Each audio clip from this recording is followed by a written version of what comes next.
Hello students, all of you good morning students. आज अपने नए टॉपिक पे बात करेंगे। नया टॉपिक क्या रहता है? डिजीज मैंने पिछली वीडियो में करवा दिया है, लगभग कंप्लीट ही करवा दिया डिजीज। इसके बाद आज अपने बात करेंगे पशुपालन दुग्ध विज्ञान के अंदर भी। उसके अंदर आज बात करेंगे, बेसिक बात करेंगे नस्लों के बारे में, यानी गाय की नस्ल है, भैंस की नस्ल है, उनके बारे में अपने बात करेंगे। आज उस पर चर्चा करेंगे।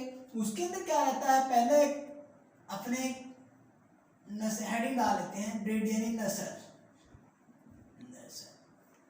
इसके अंदर क्या रहता है कि इसी के अंदर जो कौन कौन सी नस्ल, यानी सुबह ही मैंने उस वीडियो में, पहली वीडियो के अंदर बताया था कि एक ही जाति के समूह के जो होते हैं उनमें क्या होता है, रंग रूप आकृति शारीरिक आकार व लक्षण व उपयोगिता में समान रूप से लक्षण पाना दिखाई देना क्या कहलाता है, नस्ल ही कहलाती है।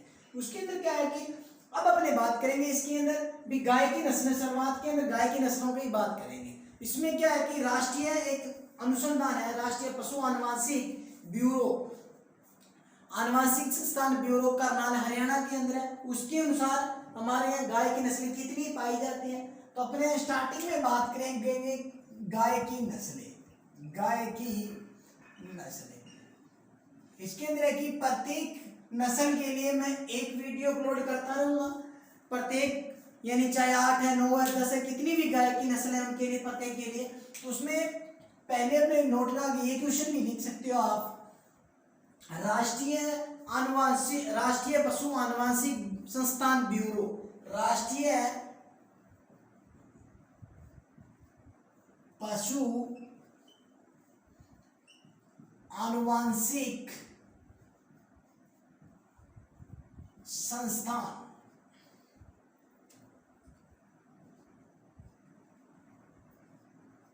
कहाँ है ब्यूरो? करनाल हरियाणा। कहाँ रहता है? करनाल हरियाणा के अंदर रहता है। इसके अनुसार अगर देखा जाए कि भारतीय गाय की नस्लों कितनी नस्लें पाई जाती हैं, तो इसके अनुसार नस्लें पाई जाती है 40 नस्लें पाई जाती है। कितनी नस्लें पाई जाती हैं? 40 नस्लें पाई जाती है। उसके बाद बात करेंगे कि इसके आधार पर गाय को कितने भागों में, यानी दुधारू हो गया, द्विकाजी हो गया, बारहवाई नस्ल हो गया, अलग अलग डिवाइडेशन किया गया है। इसके अनुसार अगर वर्गीकरण देखा जाए, देखा जाए तो वर्गीकरण में कितने प्रकार से? 3 प्रकार से किया गया है। कितने प्रकार से? 3 प्रकार से। पहला कौन सा रहता है? दुधारू नस्ल कौन सी है? दुधारू। उसके बाद 2 नंबर पे आता है द्विकाजी, यानी डबल पर्पज द्विकाजी। 3 नंबर पे क्या रहता है? बारहवाई नस्ल। तो इसके अंदर क्या होता है कि ये केवल दुधारू नस्ल का मतलब है केवल दूध देने के लिए उपयोग में लाया जाता है। द्विकाजी के अंदर डबल पर्पज यानी दूध उत्पादन भी होता है, साथ के अंदर 2 काम में अपने।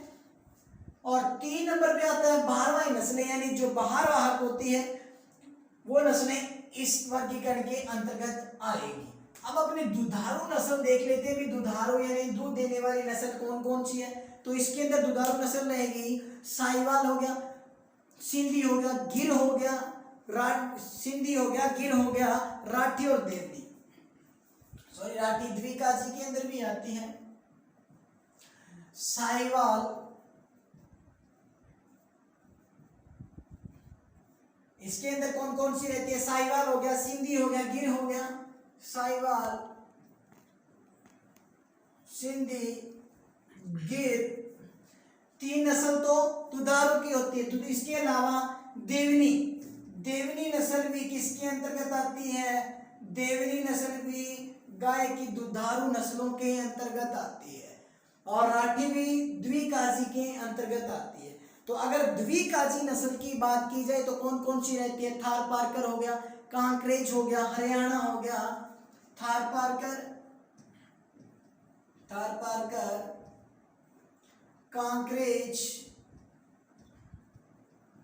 कांकरेज के बाद हरियाणा के बाद अंगोल,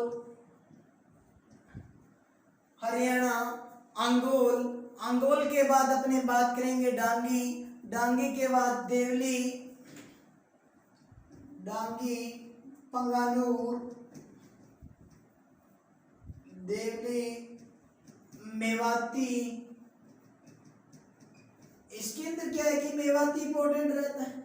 क्यों रहता है? क्योंकि मेवाती गाय की नस्ल होती है, वो द्विकाजी के अंतर्गत आती है। और एक बारहवाई नस्ल है, उस नस्ल को की कौन सी है? वो होती है मालवी। क्वेश्चन यहाँ से पुट आउट होता है कि बारहवाई नस्ल कौन सी है या द्विकाजी नस्ल, दोनों ऑप्शन में मिलते हैं तो अपने ज्यादातर यही रहता है कि द्विकाजी मालवी होती है, लेकिन द्विकाजी होती है मेवाती और बारहवाई नस्ल कौन सी होती है? मालवी होती है। इसके अलावा बारहवाई में मालवी के बाद नागौरी, नागौरी नस्ल भी किसके अंतर्गत आती है? बारहवाई के अंदर आती है। उसके बाद कौन सी रहती है? अमृत महल। अमृत महल कहाँ से है? अमृत महल है कर्नाटक से। अमृत महल के बाद नेक्स्ट आती है, अमृत महल के बाद हलीकर, हलीकर, हलीकर के बाद नेक्स्ट रहती है अपनी बेचोर, बेचोर, बेचोर के बाद नेक्स्ट अपनी रहती है खिल्लारी, खिल्लारी। ये रहती है बारहवाई नस्ल। खिल्लारी के बाद इसके अंदर आता है खेरीगढ़ भी आता है, पंवार भी आती है, खेरीगढ़, खेरीगढ़ के बाद पंवार भी आती है। बाकी और भी नस्लें हैं इसके अंदर, लेकिन ये नस्लें बारहवाई के अंदर, दुधारू के अंदर साहिवाल, सिंधी, गिर और देवनी हो गया। राठी यहाँ आएगी द्विकाजी के अंदर। एनसीईआरटी के अंदर मिलेगा आपको, यहाँ भी मिलेगा। थार पारकर, कांकरेज, हरियाणा, अंगोल, डांगी, पंगानूर, देवली, मेवाती और राठी, ये आती है किसके अंदर? द्विकाजी के अंतर्गत आती है। बारहवाई नस्ल में मालवी हो गया, नागौरी हो गया, अमृत महल हो गया, हलीकर, बेचोर, खिलारी, खेरीगढ़ और पंवार, ये रहती हैं बारहवाई नस्लें। अब अपने बात करेंगे कुछ विदेशी नस्लें भी पाई जाती है।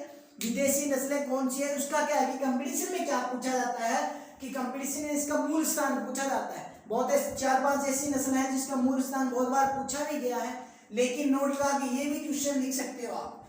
एक कम ऊंचाई की पाई जाने केरल में कौन सी है? वो केरल में कम ऊंचाई की पाई जाने वाली गाय की नस्ल को किस नाम से जाना जाता है? वेचूर भी कह सकते हैं। वेचूर के अलावा वेचूर भी कहा जाता है। वेचूर के बाद इसे मनिएचर के नाम से भी जाना जाता है।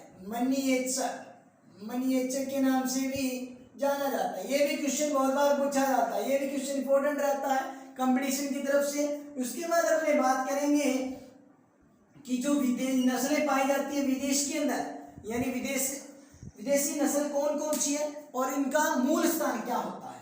तो विदेशी नस्ल की बात करें अपने कि विदेशी नस्ल कौन कौन सी है। तो विदेशी नस्लों के अंदर क्या रहता है? पहला इसके अंदर नस्ल का, यहाँ मैं अपने उसका नस्ल का नाम लिखता जाऊंगा और यहाँ उसका मूल उद्गम स्थान बताता जाऊंगा। पहला रहता है ब्राउन स्विस। ब्राउन स्विस का उद्गम स्थान कौन सा है? उद्गम का मतलब यानी मूल स्थान, उसकी उत्पत्ति कौन सी है? तो कौन सी रहती है? स्विट्जरलैंड रहती है, स्विट्जरलैंड इसका मूल उद्गम स्थान होता है। 2 नंबर पे आती है इसके अंदर रेड डेन, जिसका मूल उद्गम स्थान क्या रहता है? डेनमार्क रहता है। 3 नंबर पे कौन सी आती है? 3 नंबर पे आएगी शॉर्ट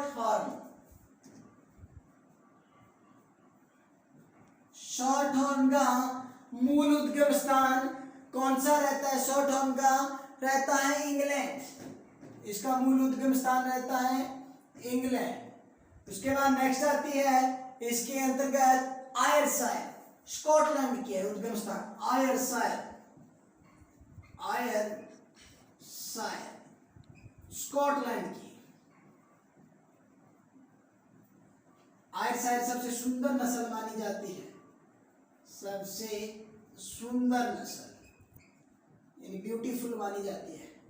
उसके बाद 5 नंबर पे रहता है आयरशायर के बाद नेक्स्ट आती है अपनी होलिस्टीन फ्रीजियन HF, जो कि विदेशी नस्लों में सर्वाधिक भारी होती है। ये तो HF का उद्गम स्थान कौन सा होता है? हॉलैंड होता है। हॉलैंड में, नीदरलैंड भी कह सकते हो आप, हॉलैंड के में। उसके बाद रहता है जर्सी। जर्सी में क्या रहता है? जर्सी इसमें सर्वाधिक वसा की मात्रा भी पाई जाती है, तो इसका मूल उद्गम स्थान रहता है जर्सी द्वीप। जर्सी द्वीप। उसके बाद नेक्स्ट अपनी रहती है, इसके अंदर 6 नस्लें कंप्लीट हो चुकी है सर। इसके अंदर पहली ब्राउन स्विस, जिसका मूल उद्गम स्थान रहता है स्विट्जरलैंड। रेड डेन का रहता है डेनमार्क। डेनमार्क के बाद शॉर्ट हाउंड के बाद इंग्लैंड, और आयरशायर स्कॉटलैंड की है। सबसे सुंदर नस्ल मानी जाती है HF होलिस्टीन फ्रीजियन कहा जाता है। इसका मूल उद्गम स्थान हॉलैंड रहता है। जर्सी का जर्सी द्वीप, इनके अंदर हमेशा इसका मूल उद्गम स्थान पूछा जाता है। आज के लिए स्टूडेंट्स बेसिक इतना ही रहेगा। नेक्स्ट वीडियो के लिए थैंक्स फॉर वॉचिंग।